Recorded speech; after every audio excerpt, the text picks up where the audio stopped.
Bueno, vamos esperando un minutín que se sumen quienes estaban.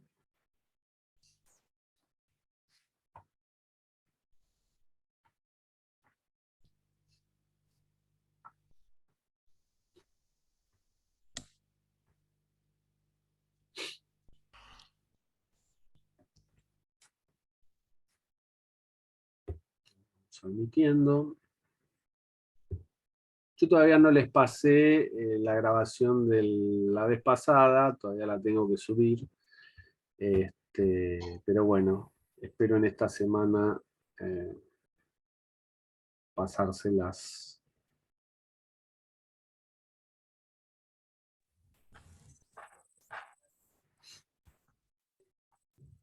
Bueno, bien.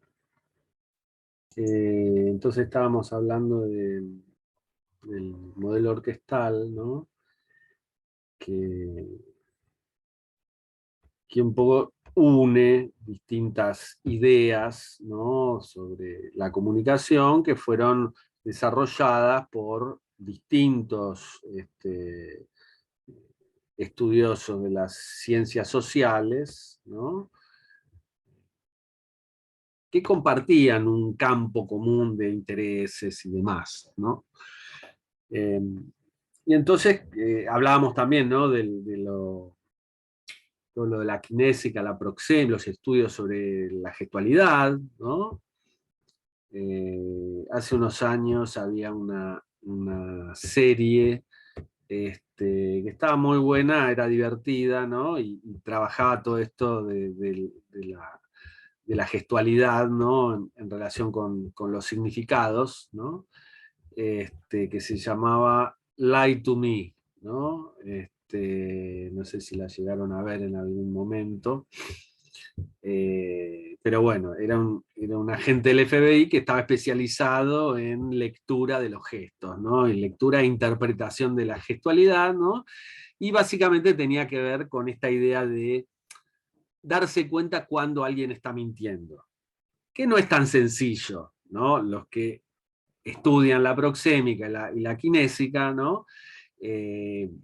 Digamos, se tiene que dar en un contexto de cierto conocimiento del sujeto, porque si no, digamos, se puede mentir determinado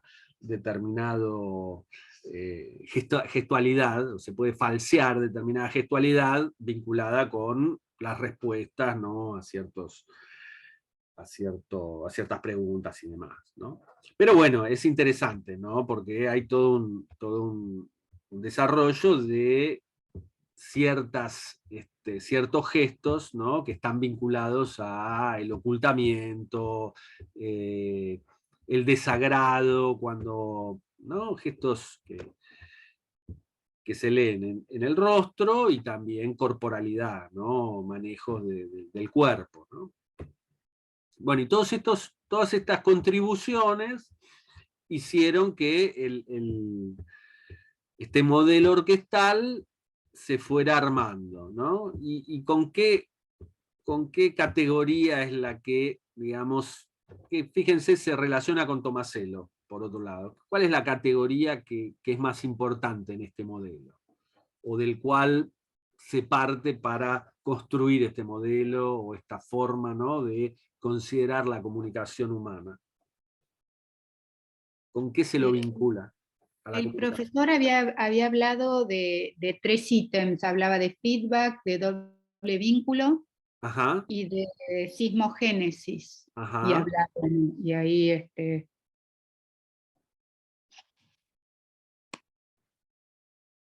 Y son, ¿qué son esos? ¿No? Son, en algún modo, comportamientos humanos, ¿no? Es el comportamiento humano el que, digamos, aglutina o del cual se parte, ¿no? Para observar cómo funciona la comunicación, ¿no?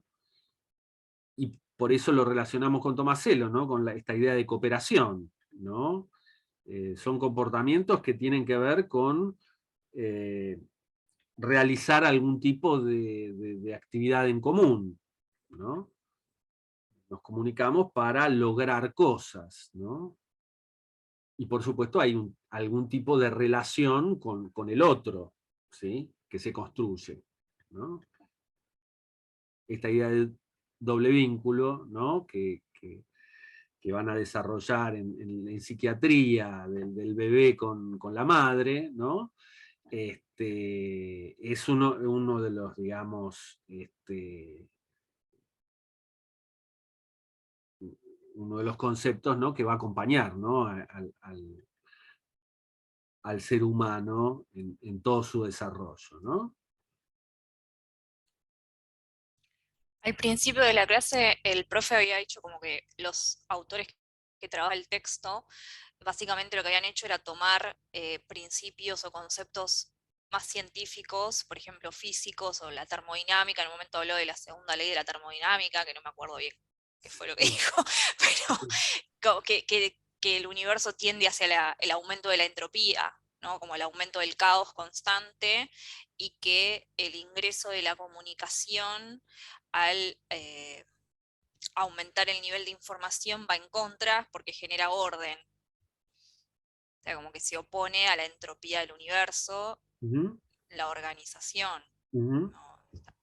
Y después lo que me había parecido bastante interesante con el tema del doble vínculo, cómo llega a la definición de lo que es la metacomunicación, que es poder leer de alguna manera los mensajes que están, digamos, ocultos en el propio mensaje, ¿no? Como entender digamos, lo que comúnmente se dice como lo que es una frase hecha, y no tomarlo siempre literalmente, como esa capacidad también cognitiva que se desarrolló de poder leer entre líneas, digamos. totalmente, totalmente, metaforizar, ¿no? Eh, hay un muy lindo libro de Bateson, muy chiquitito, que se llama Metálogos. A ver si lo tengo por acá.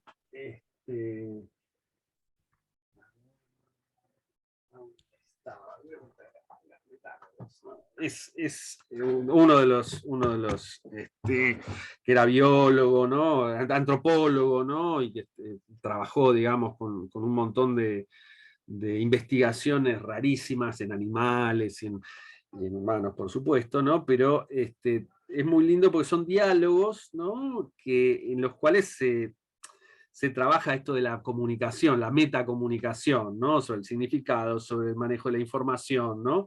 Y son diálogos que él construye, digamos, con su hija, ¿no? Es el padre y la hija, ¿no? Es muy lindo.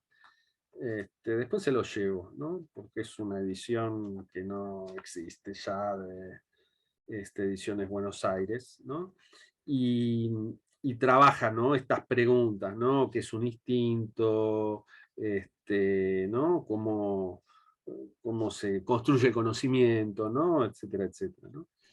Eh, Bien, ¿no? Y fíjense, ¿no? Como esta idea de comunicación complejiza mucho más, por eso la idea de orquesta, ¿no? Como una partitura que tiene un montón de instrumentos funcionando al mismo tiempo, ¿no? Y que son elementos que todos están funcionando en la comunicación, ¿no? Que no es solo la palabra, que para leer entre líneas tenés que entender el tono con el cual se está hablando, ¿no? La entonación, la voz, la imagen corporal que acompaña, en el caso de que es una comunicación, digamos, oral, ¿no? Y en vivo, ¿no?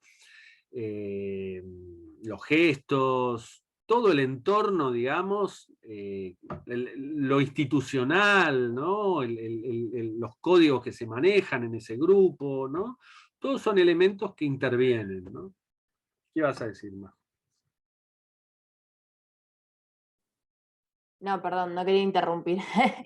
No, no. No, yo estaba viendo acá, o sea, la guía que teníamos, ¿no? Con las preguntas del texto, no es algo con el teórico, capaz sí, yo, bueno, llego tarde por el trabajo, pero a mí, por ejemplo, leyéndolo, o sea, en la pregunta 3 que dice ejemplificar con un sistema las nociones de emisor, receptor, información, ruido, redundancia canal y código, o sea, como que lo pudimos hacer, pero a mí capaz me costó, o sea, la parte de redundancia yo no la encontré en el texto, o sea, lo volví a leer y no lo encontré, capaz está planteado de una manera más tácita, y porque en un momento me lo confundía con la retroacción, pero eso está más ligado al feedback, entonces como que me parecía que directamente si lo ponía iba a estar mal. Claro. Y después con la parte de código, o sea, está explicado y se entiende si una viene siguiendo el hilo del texto, pero como que me costaba poder ponerlo como ejemplo, y lo terminé relacionando con las reglas. O sea, Sí. en el sentido, ¿no? O sea, por ejemplo, no sé, en el grupo se ponía lo que, pues lo hicimos entre todos, digo, se ponía lo que es no sé, una señal televisiva, ¿no? Yo, por ejemplo, lo que me imaginaba era, no sé, una escena de una novela entre dos personajes o más, que lo que el texto dice, lo tengo acá, perdón.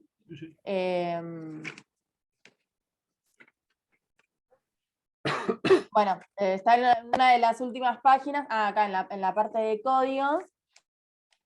Lo que el texto dice con respecto a las reglas, que dice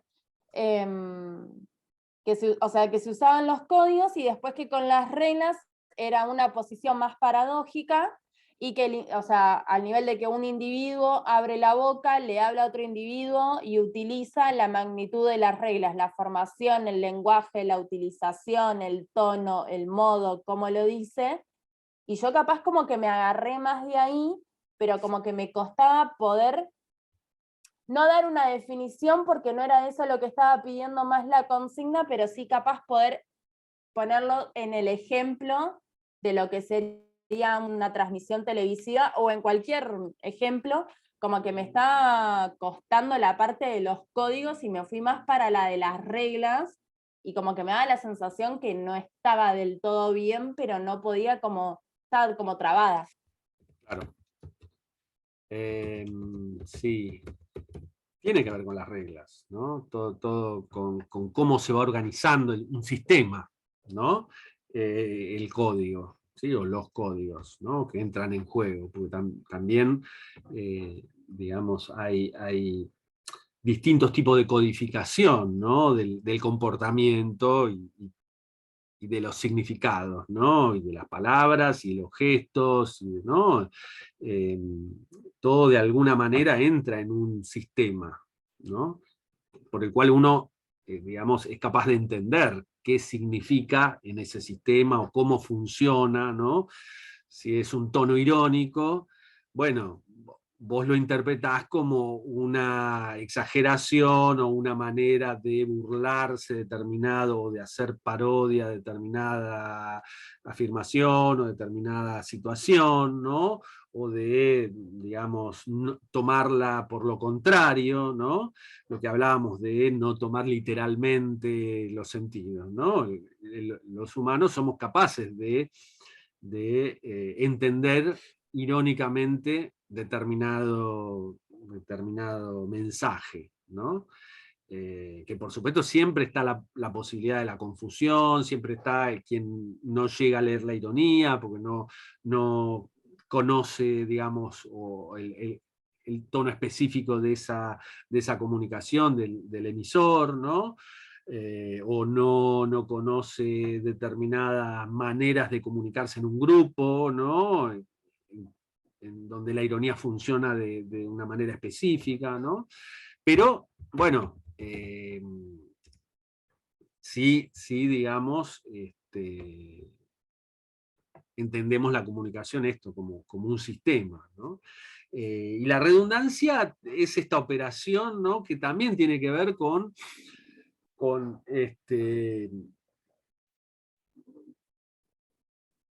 la repetición de la información para evitar la pérdida, ¿no? Evitar, ¿no? Que a través de la pérdida, a través del ruido, ¿no? De determinada interferencia, ¿no? En el canal, en el sistema, ¿no? no se llegue, digamos, a entender el significado en forma completa, ¿no? Uno lo ve en determinados textos, bueno, todos los textos pedagógicos tienden a la redundancia, ¿no? ¿Por qué? Porque la función de ese texto, la función de la enseñanza, tiene que ver con que uno explique un tema y se entienda y no queden dudas, ¿no? Y que quede claro determinado concepto, que quede bien determinado, ¿no? Y por eso es algo que tiende a la redundancia, es un sistema que tiende a la redundancia, ¿no? Hay otros sistemas que no, que sacan información, ¿no? Si nosotros decimos, bueno, un cuento, ¿no? Cuento, obra de teatro, una ficción, una historia, ¿no? Que es desarrollada en una serie, en una película, ¿no?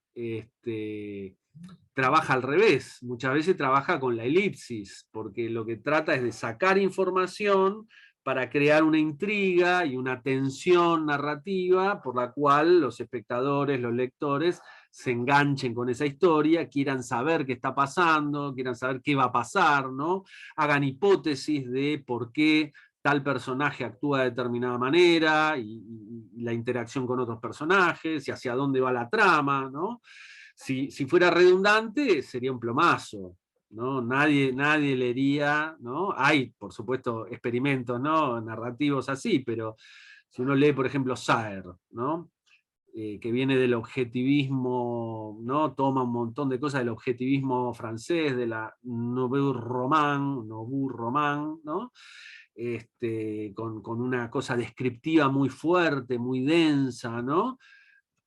Vos tenés que bancártela, ¿no? Tenés algunas novelas o relatos largos que son, bueno, entrás ahí y no sabés cómo salís, ¿no? Porque es una redundancia y una insistencia, ¿no? En una imagen y se repite, ¿no? Pero esos son experimentos, digamos, que quieren causar un efecto, ¿no?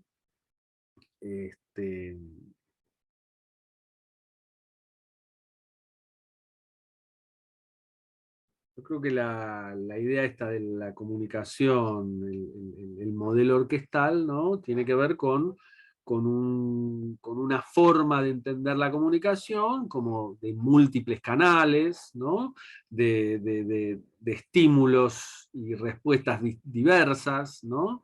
Y de integración de todos esos elementos para poder decir qué es lo que pasa, ¿no? En determinada situación, ¿no? Como tener una lectura de muchas variables, ¿no? No solo el mensaje verbal, emisor, mensaje, receptor, sino un montón de elementos, ¿no? Que lo podemos ver en el texto de Kerbrat, ¿no? Que quiere, digamos, en la vía más lingüística, ¿no? Porque fíjense cómo estos modelos vienen más desde la teoría de matemática de la información, o desde, ¿no? Estudios, digamos, más vinculados a diversas disciplinas, ¿no? De las ciencias sociales, la psiquiatría, la antropología y demás. Y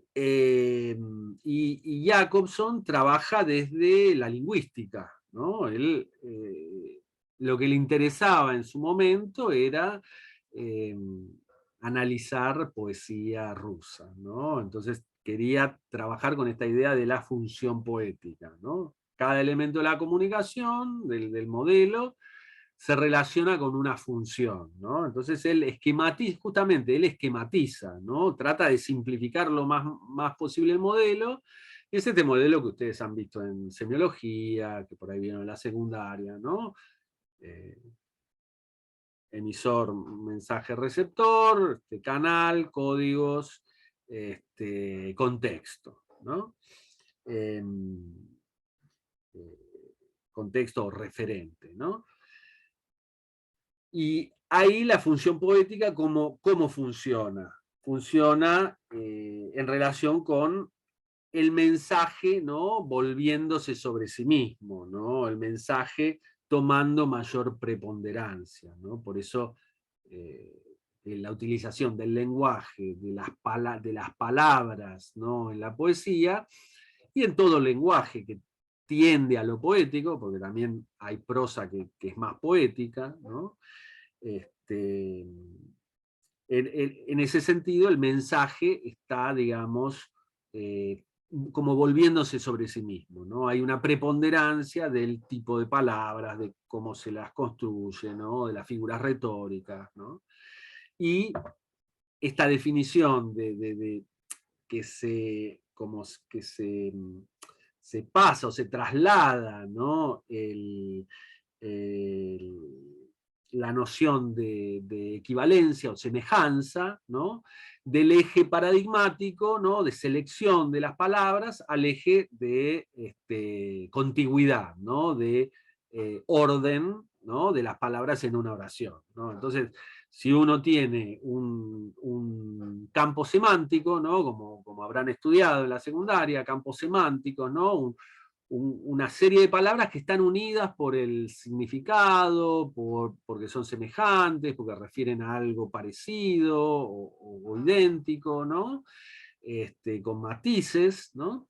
Entonces uno elige de ese campo semántico una palabra. Si decís, bueno, mañana voy a ver el sol salir en el horizonte, ¿no?, mañana voy a ver amanecer, ¿no?, vos elegís la palabra sol, ¿no?, voy a ver el sol en el horizonte. Pero podés elegir algún sinónimo, ¿no?, el astro rey, ¿no?, como una metáfora, podés elegir el Febo, ¿no?, distintos nombres que se le pueden dar a esa noción, ¿no?, el concepto de sol, ¿no? Y vos podés hacer una metáfora, ¿no? Podés decir, bueno, en el horizonte, mañana voy a ver cómo en el horizonte se eleva una naranja ardiente, ¿no? Porque vinculás la figura y el color de la naranja, ¿no?, con ese sol que está en el amanecer, que es muy anaranjado, chiquitito, en el horizonte, ¿no?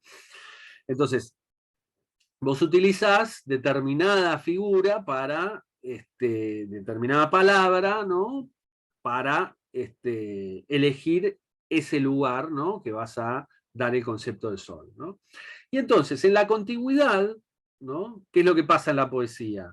Bueno, sobre todo con la rima, ¿no?, que es como lo más fácil de ver, ¿no?, la utilización del sonido, ¿no?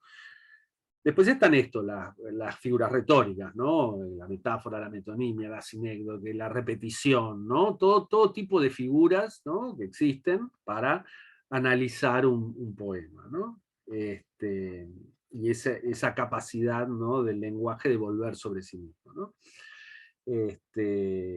Cuando vos elegís la rima, y la rima cuando es un soneto, por ejemplo, ¿no?, o qué sé yo, el Martín Fierro, ¿no?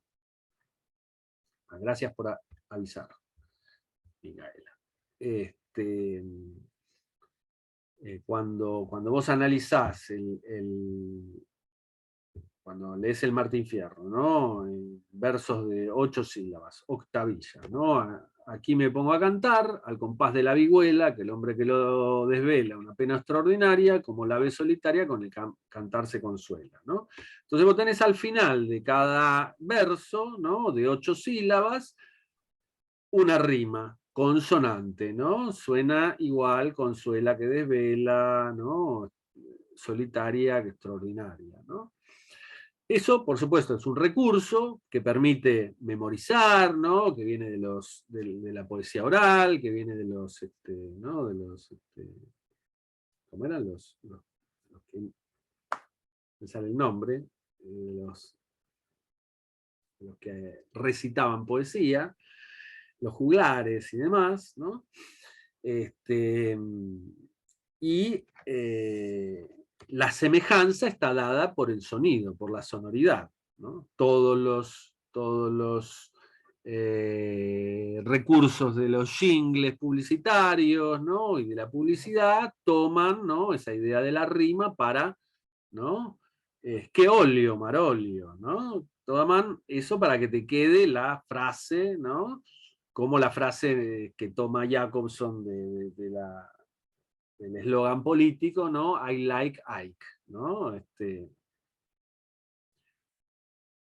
Quiero a Ike, ¿no? Que era un candidato a presidente, ¿no? Como era, hace poquito estaba, ¿cómo era? Qué buena Buenos Aires, va a estar buena Buenos Aires, ¿no? Va a estar buena Buenos Aires, ¿no?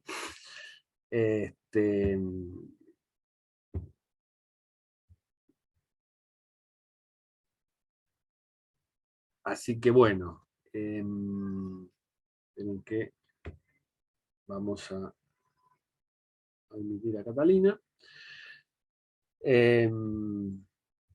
Entonces, la función política tiene que ver con esto, ¿no? Con trabajar el lenguaje, ¿no? Trabajar con las palabras, con algún tipo de similitud en su sonoridad, en el significado, en la imagen que uno se representa, ¿no? Como la metáfora, ¿no? Y desarrollarlo en el eje de la contigüidad, ¿sí? No solo el de la selección, que uno elige determinada palabra para construir una oración, sino entre las palabras entre sí, ¿no? En la misma oración, en el mismo verso, o en distintos versos, ya cuando se empieza a escribir, ¿no? Representar la poesía, ¿no? De una manera más cortada, ¿no? Cortando, ¿sí? La oración en distintos, con un ritmo determinado, ¿no? 8 sílabas, 12 sílabas, 13 sílabas, etcétera, etcétera, ¿no? Entonces, la noción del esquema de Jacobson iba hacia ahí, ¿no? Entonces, todos los demás elementos los simplificó, ¿sí? Bien. ¿Y cuáles son los problemas que le encuentra Kerouac? ¿Qué cosas Primero hace modificaciones al esquema, ¿no? Hace como agregados, ¿no? Esto que reformula, ¿no? El esquema, ¿no? Le va agregando tanto en el lugar de la emisión como de la recepción varios elementos, ¿no? Que digamos que se tienen que considerar, ¿no? Todo lo que decíamos, ¿no? Que en el modelo orquestal, ¿no? Que tiene que ver con la imagen, con los gestos, ¿no? Con el movimiento, ¿no? Con todos elementos, digamos, lo paralingüístico, ¿no?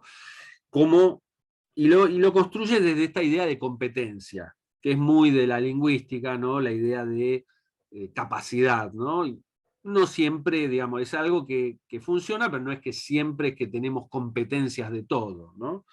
A veces la comunicación funciona también desde un lugar, ¿cómo decirlo?, menos organizado en un saber, ¿no? Bueno, todo lo que... Perdón. Sí, dale. No, porque Kerouac, en realidad, además de, bueno, de criticarle eso que estaba diciendo, que estabas diciendo recién, es que toma como presupuesto un modelo de comunicación como el de una idea de signo y de comunicación como la de Jacobson, neutro, con un destinador y un destinatario ideal, y un concepto inmanente que se puede estudiar la lengua desde adentro mismo del sistema, sin tomar consideraciones extra o paralingüísticas, digamos. Total. Sí. Sí, sin duda, ¿no?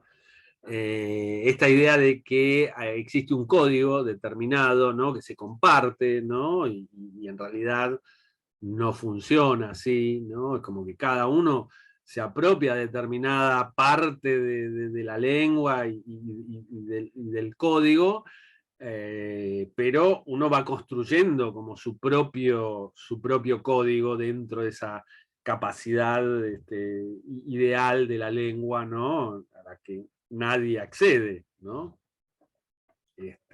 Pues sería como, no sé, la inteligencia artificial, cómo va a construir eso, ¿no? Esa idea de lengua, ¿no? Eso es interesante pensarlo, ¿no? También en relación a los códigos, en un momento en la clase la profe hablábamos de las capacidades paralingüísticas, como los gestos acompañantes, y que eso también forma parte de un código determinado, por ejemplo, ella decía que, no sé, un ejemplo de los italianos gesticulan mucho y hay otras comunidades, pues no sé, me imagino por decir algo, los alemanes son como mucho más estrictos en su Sí, gestualidad. sí, Como que eso totalmente. también forma parte del código, no solamente a nivel lingüístico, sino también a nivel gestual. Sin duda, sin duda. Y esos conocimientos se comparten o no se comparten, ¿no? Todo el significado de los gestos, ¿no? Que en una comunidad o en un país significan determinada cosa, ¿no? El afirmar o negar haciendo determinado movimiento de la cabeza, ¿no? Que no en todas las sociedades se comparte ese movimiento, ¿no? O el saludo, El ¿no? saludo. Saludo, como si te das un beso, si te das dos besos en una mejilla, en las dos mejillas, los orientales, los japoneses que más bien saludan con una inclinación de la cabeza, ¿no? Bueno, todo eso.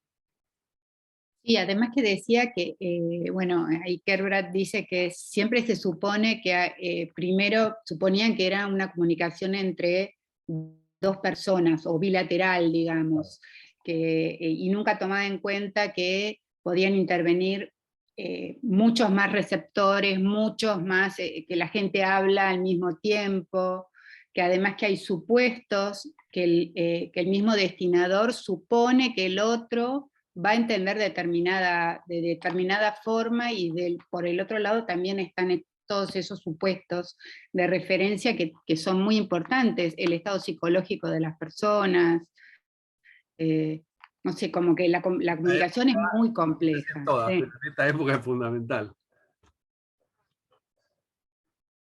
No, no sabes si decís algo y te van a dar una piña o cómo va a reaccionar el otro, ¿no? Es cierto eso, ¿no?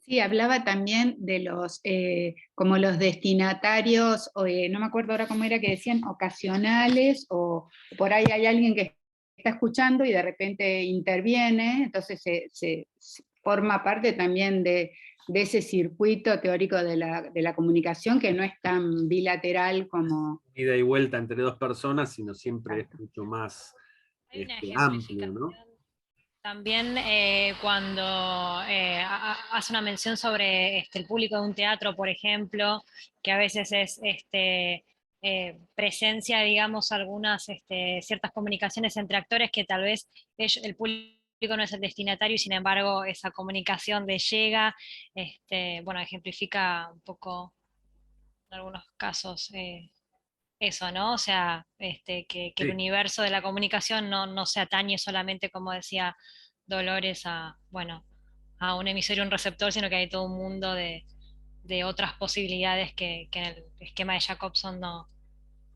se simplifica demasiado. totalmente. Ahí, Martín, vos acotabas algo, pero no terminé. Hola, sí, ¿Cómo andás? No, perdón no, la tardanza, la verdad, me conecté en el subte después en mi casa, después tranquilo, estoy estamos acá. en esta época. Igual Tratando de... el texto de, perdón, sí, el texto de Jacobson lo Sí, había leído hace, en otra materia, así que como que leerlo de vuelta medio que lo tenía un poquito ya, al menos leído, ¿no?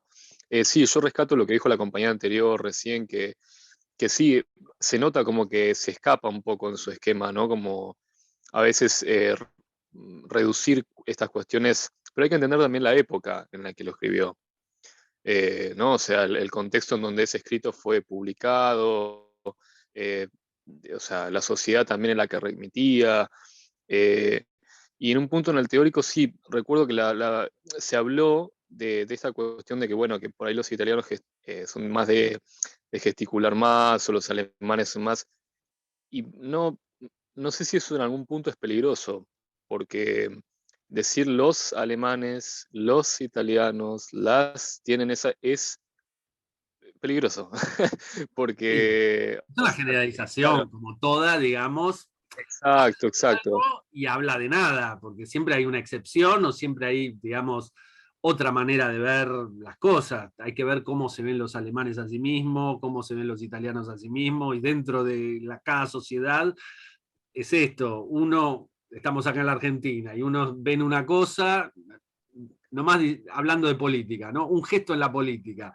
Y la mitad del país va a ver una cosa, la mitad del país va a ver otra, más o menos, ¿no?